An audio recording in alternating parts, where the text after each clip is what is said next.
Okay, so my name is Josu Franco. I'm an advisor to Panda Security and other companies. And I've been working in this industry for almost 20 years in the security industry in different roles. The goal for me today here is that what I present you, which is basically how Panda sees the evolution of endpoint security, makes sense. That's the end goal for me.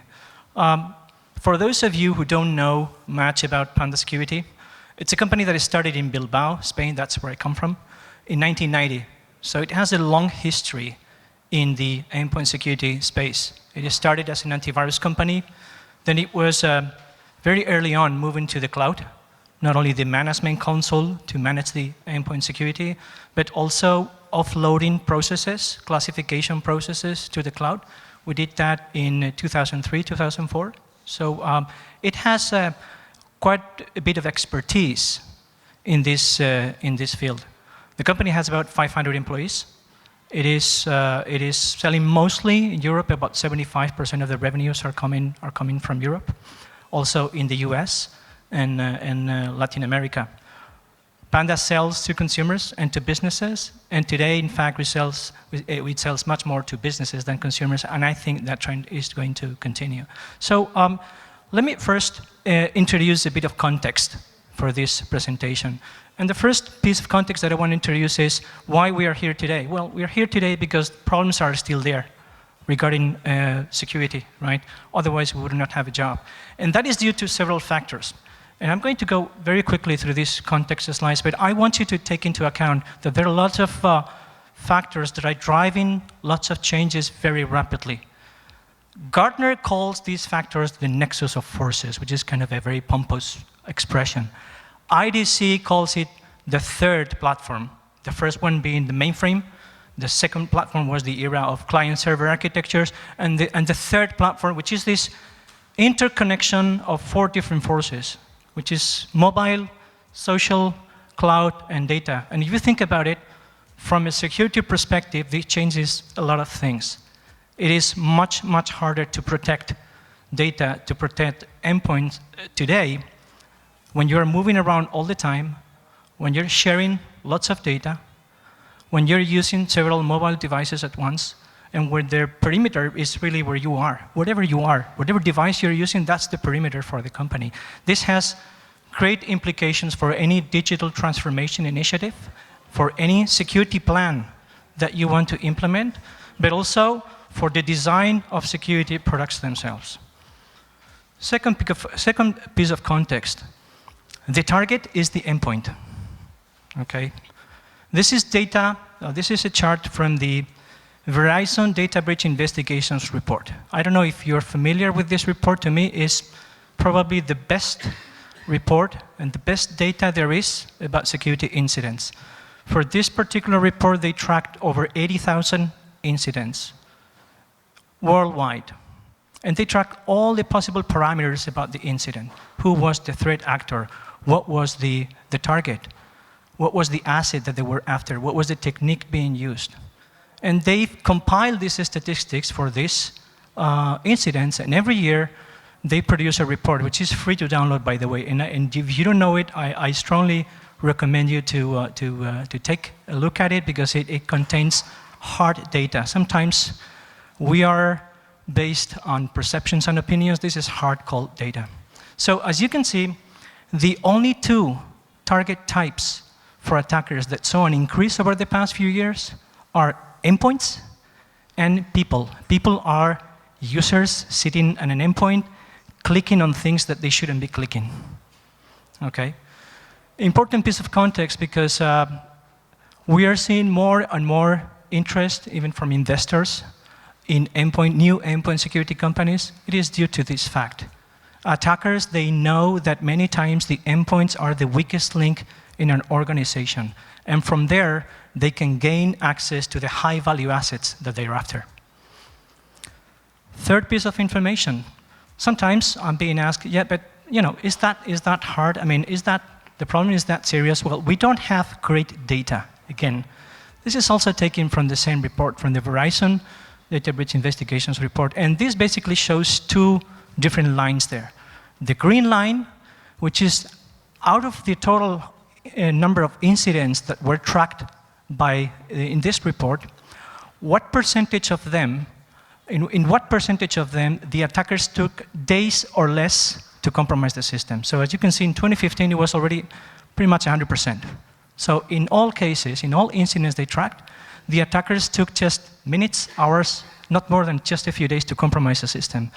Whereas the blue line represents the time that it took to discover the breach, to discover the attack. And as you can see, well, it was almost 25% in 2015. But to me, the most concerning issue is that the slopes are different. In other words, the attackers are becoming more efficient at compromising systems that the security industry is at discovering them. To me, this is also a reflection that it is much easier, or it is faster for attackers to deploy new attack methods than the organizations are taking to deploy new security measures. They are sort of out-innovating the security industry. Are they winning?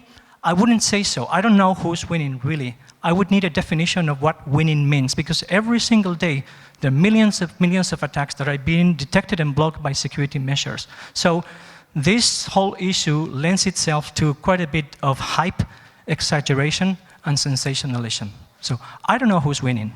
I have this data, and I'm concerned about this rate that we're seeing from their side.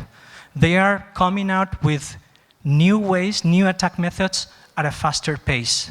And these are some of these methods are quite challenging to the security industry and to companies worldwide. One challenge, for instance, is the so-called malwareless attacks. We're seeing more and more attacks in which no malware is being used.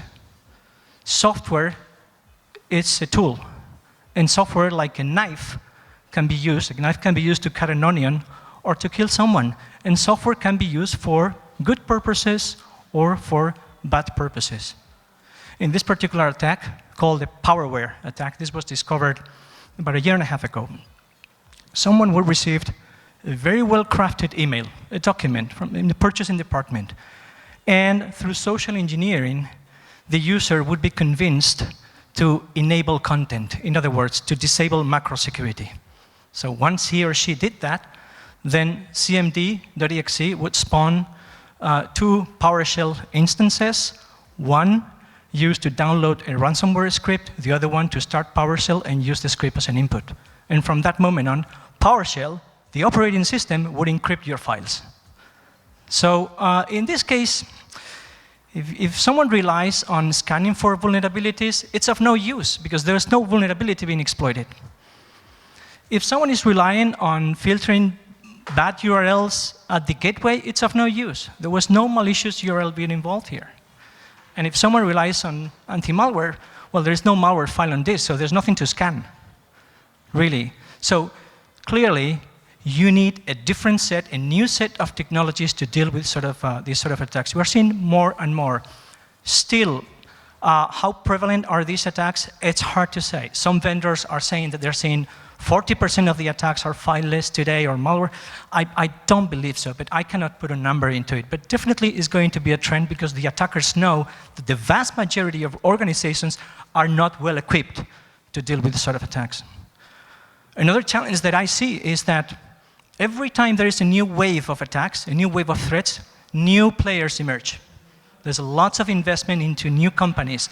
Some of our competitors, they've received hundreds of millions of dollars of investment. Why? Because the incumbents, the established players, are not agile enough to deal with the new attacks. So you have the traditional products, the endpoint protection platform products, the traditional anti-malware, but then you have the endpoint detection and response products, companies like CrowdStrike, Carbon Black, SentinelOne, and so on. For companies that are even conscious about security, for companies that are even, or that have the money and the budget to implement these measures, it is quite complex, because there are different vendors, different architectures, different management consoles, different skills that are required to deal with these products. So we've seen constantly how new product categories emerge, but they don't talk to each other. They're not integrated. If you put one on top of the other, that's going to create some performance issues. And that is a challenge. And that is something also that the attackers are leveraging. They know that a company cannot possibly install all these 4 products at once. Plus, many companies invest a lot of money into CM products. Why? Because they want to detect all the stuff that is being missed by all of the rest. So they are now collecting all these great logs about from multiple sources, from multiple elements of the security infrastructure to try to catch that particular new attack. But that creates another huge problem, which is alert noise. At Panda and at other companies, I'm in charge of talking to security analysts from Gartner, from IDC, from Forrester, and so on. When I ask them, what is the #1 problem that you see in security today? The answer is typically, there's not enough people with the right skills. So you have all these great products, all this data coming from many different sources, but there's no one to connect the dots. This is some data from an interesting study from the Ponemon Institute in the United States. They conducted a survey and they received responses from 630 companies, mostly UK, US, and some others in Europe. And they asked them, how much effort do you take in investigating malware alerts coming from these great CM systems and so on? And on average, they can investigate 4% of the alerts, which is about 20% of the alerts that they deemed reliable in the first place, which means that 80% of the reliable alerts are not even investigated. Now, this is a huge issue. I mean, I always wonder, after all these big attacks are in the news and everything, the data was there. The data was there. There's simply no one to connect the dots. But once they start looking into it, they discover the data. It was already there. It was hiding under a pile of noise. And this is a serious problem for the industry. When Panda was looking at these problems, these challenges, some time ago, they said, okay, perhaps we need to change a bit the paradigm. The whole approach that we're taking needs to be changed. And basically, the change was very simple. Change from a default allow approach to a default deny approach. What is a default allow approach? This is a prevailing paradigm, by the way. I've tried to represent there, in a circle, the set of all PE files, the set of all executable files that you can have in an endpoint, in a system. The traditional or the prevailing approach is, okay, I have a detection algorithm. I'm going to pass this detection algorithm through every file that I see. And if the detection algorithm triggers something, then I'm going to say, okay, it is bad or potentially bad. If it does not trigger anything, then it is unknown. But default allow, I'm going to allow it anyways. So it's going to detect malware, okay? It's going to detect some suspicious things, and the rest, I don't know what they are, but I'm going to allow them anyways. And that's how malware gets in. That is more risk, of course. That's how malware infiltrates the networks. And it is more effort, because anything that the vendor tells you that is suspicious, then you, Mr. Customer, now you decide. You need to investigate case by case. That puts a tremendous effort and a tremendous pressure on the security teams. They need to go through all these alerts and find out exactly what happened. That's the prevailing paradigm. And I want to be very clear. I will never say that signatures are dead, okay? Signatures are here to stay. They have a place. They are cost-effective for what they do. They're good, okay? They're not something from the past. They're going to be used in the future, but they are increasingly ineffective. This model always leaves a detection gap. How big is this gap? Can we quantify it? Well, it's very hard. But at Panda, they run a test. For 6 months, on a daily basis, they run a test using a total of 16 million samples of malware. And they took the 6 most popular anti-malware products, and every day they would test them against the set of malware files. And they say, okay, let's see how quickly they can detect these new malware samples. So collectively, among the 6 products, they would miss 3 million of the samples in the first 24 hours after the malware appeared. That's about 20%. But after 3 months, collectively, the 6 products were not able to detect 300,000 files. Okay, this is not conclusive. This is an internal report, an internal test run in the labs of a security vendor. But it gives us some, at least, ballpark numbers. I don't know if the missing piece is 20% of the garbage, 20% of the malware samples, whether it's 30%, I don't know. But it's a significant number. That's my take. It's a significant number that this model is leaving. Cannot deal with it. Okay? So, faced with this, Panda moved to a default deny approach. Basically, Panda said, okay, we're going to discover every single PE file in an endpoint, and we're going to classify it. 100% of the executable files are going to be classified. Now, to give you a bit of a background on this, they did so because over the past 20 years, Panda was very concerned with false positives. Having false positives was heavily penalized in the market. So they started to develop algorithms to detect not what is bad, but what is good software. That way, you minimizes the chances of having false positives, right? So they started to collect all this good software from tons of different publishers every day, every update, every language. Okay? At one point, Panda became better at detecting what is good than at detecting what is bad. And they said at one point, why don't we mix both worlds together? So if we go to an organization and we already know what is good and what is bad, that we can ensure that everything that can execute can be fully validated. And that's what they did. So instead of having unknown files, everything needs to be known. In most cases, in most endpoints, everything that you have running, most of the times, is good. Is good. If we find something that is bad, of course, it's going to be blocked. And if we find something that is suspicious, then we are going to take responsibility for deciding whether it's good or bad. But you, customer, you won't need to do anything. We are going to investigate it for you as a service. And this service part is critical in this solution. It is integrated in the solution itself. For the same price of the license, you get product, you get the technologies behind, and you get the services from Panda directly. So every time that there are executables, you know that the system is going to classify it, or if needed, is going to go to a team of analysts who manually are going to inspect those executables, are going to determine for you if that is good or is bad. Okay? We think that this is a deviation from the existing model. This is yes, it is a default deny. Default deny approaches have been tried in the past, whitelisting. But whitelisting, I would say that was not massively adopted because it was not convenient enough. It was costly, it was hard to manage, and at the end, it was only used in certain niche areas. With this model, though, we have today the platform, the technologies that we didn't have just a few years ago, so that we're able to highly automate the classification process. Not only that, but we're going to record every single event or every single executable.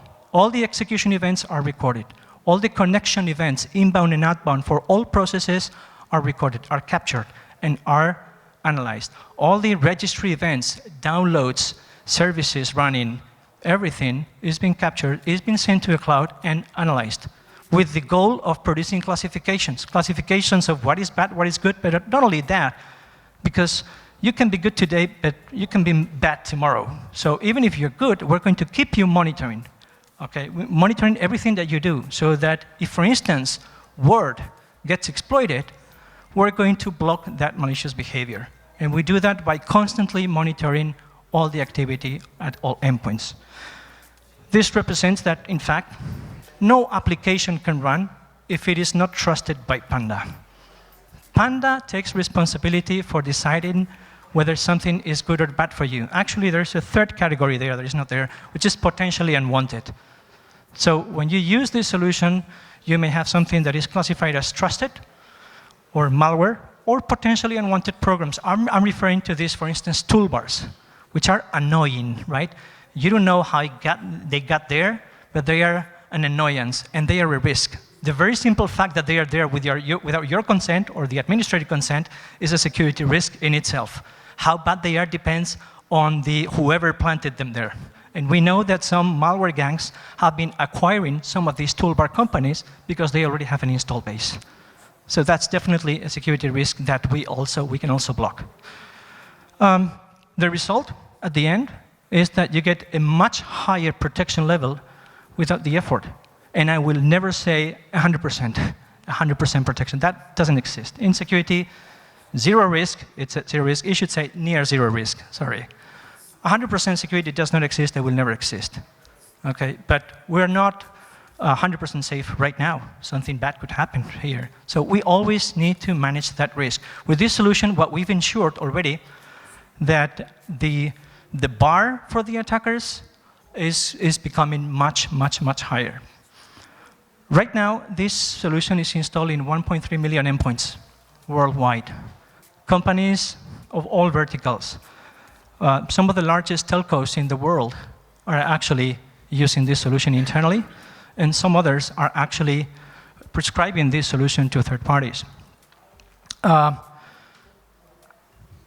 the time that we launched this solution in the second half of 2015, we've seen that the focus, in fact, from our team has changed.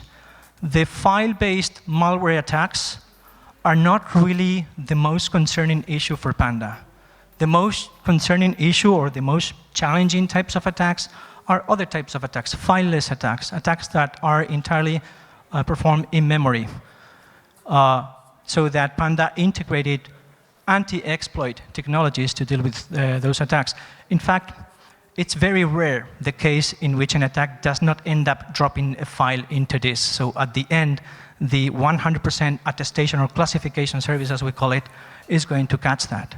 And then there is the most challenging types of attacks.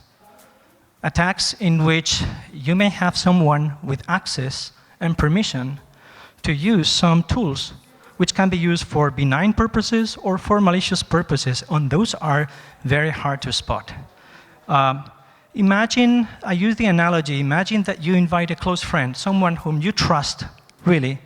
You invite them for dinner at home, and you're in the kitchen, you're having a beer, and all of a sudden, they grab a knife, and they attack you. That's the type of threats that we're talking about here. Someone with access to tools which can be used in a very aggressive manner for malicious intent. That's very hard to spot and to protect against. Panda is also offering, as part of this service, a threat hunting and investigation system or service, which is using some anomaly detection tools for those programs that were trusted. But they're going to be continuously monitored, and the system is going to spot anomalies in the profile of the behavior of the applications that you have already used inside. Okay? So that way, we've been able to catch, for instance, in a large telco in Europe, an attack coming from the Far East, in which the attackers they infiltrated a server which was not being protected by adaptive defense. And then they moved laterally inside, and they tried to install some proxy servers to bypass network segmentation. But when they tried to install these proxy servers, those were new files, new executable files that were classified by Panda as something abnormal. And therefore, after an investigation, we discovered the whole attack. They were using administrative tools internally used by the sysadmins to extract data, to access the sensitive data, and to move to the high-value targets. Talking about the architecture, it's pretty simple, because except for the agent, which runs at the endpoints, of course, the rest is in the cloud. The agent can run on its own, or it can run on top of any other security product. And in fact, in mid to large customers, we typically run on top of McAfee or Trend Micro or someone else. Then it's going to capture these events at a rate of about 1 megabyte per endpoint per day. Okay? And it's going to send that telemetry to the cloud. And that telemetry is going to be used for two purposes. First, to classify the executables, to help the system classify the executables. And secondly, to record all activity. So in case of an incident, we already have the full forensics report. The telemetry, it is also fed into the management console, which is entirely cloud-based. And also, it is used by the services teams. First, the 100% attestation, as I explained, that ensures that everything that runs is fully classified. And secondly, in the threat hunting and investigation system, which is also manned by security analysts from Panda, which are able to spot these anomalies in the profiles of all the applications. Then the system is also integrated into third-party products. There's a set of APIs which can be used by third parties to receive all the threat intelligence that we capture from all the endpoints. Or if you have a CM, we've made integrations with, with Curator, with ArcSight, and other popular CS systems. So as you can see, a pretty simple architecture. All it takes is to deploy the agent to start discovering all the executable files. We're also working with partners, with MSSPs and MDRs. MDRs meaning Managed Detection and Response Providers. There are new services being offered by new companies which have formed recently, but also the typical MSSP is moving into this direction as well. Just this week, we announced in London at the Gartner Security Summit that Panda has made an agreement with Deloitte. So Deloitte is going to provide managed detection and response services to their customers in EMEA and LATAM out of a SOC based in Spain using adaptive defense and as the underlying platform. The idea is that we can provide this continuous incident response and incident detection service. We can provide the classification service, or attestation service, the threat hunting and investigation service transversally for all the customer base, for all the endpoints at once. And the MSSP or the MDR can provide more vertical services to their customers because they are the ones who understand the context of the customer better than Panda. They are closer to the customer so that they can provide services on top. They can even use the data and the information they got from monitoring the network of their customers and correlate it with the information that we can provide from the endpoints. So new sets of services and huge opportunities because, as I said at the beginning, the #1 problem that I see in all this is that most organizations, they don't have the skills. They don't have the people to run them on their own. So for partners, this presents opportunities for differentiation and for also for creating additional value for their customers. So as a summary, let me give you just the 4 bullet points, main differentiators and benefits. First of all, we think our main differentiator today is the 100% attestation service and the threat hunting and investigation service, especially the first one. This ensures that, if you're new, then we need to see who you are. And if you are bad, we're going to block it. The default deny with convenience and with transparency for the admin. Secondly, integrated prevention, detection, and response against malware-based attacks or malwareless based attacks against any type of threats. I keep saying that Panda became an antivirus company at the beginning, then an anti-malware company, and then today I would say that it's an anti-threat company. That distinction between what is malware threats, malwareless, that's going to be blurred in the future. Third, because we already record all the activity related to all processes, we can provide visibility of everything, not just about the events related to a particular malware incident. In the console of the product, you can check exactly what this process did 34 days ago, and who has run Dropbox in the last 24 hours, how much data have they uploaded to Dropbox, who's been using which products and how, and so on. So it gives you full visibility, and visibility sometimes is the first thing that companies are missing. They don't even know what they have. They don't even know how many licenses they have of a particular software product. And fourth, the automated investigation means that there's no alert noise. Every single alert that the solution is going to deliver is a confirmation of an incident. There are no suspicious elements that the customer needs to investigate. That is provided, again, as a service by Panda. So Let me give you just one final comment, okay?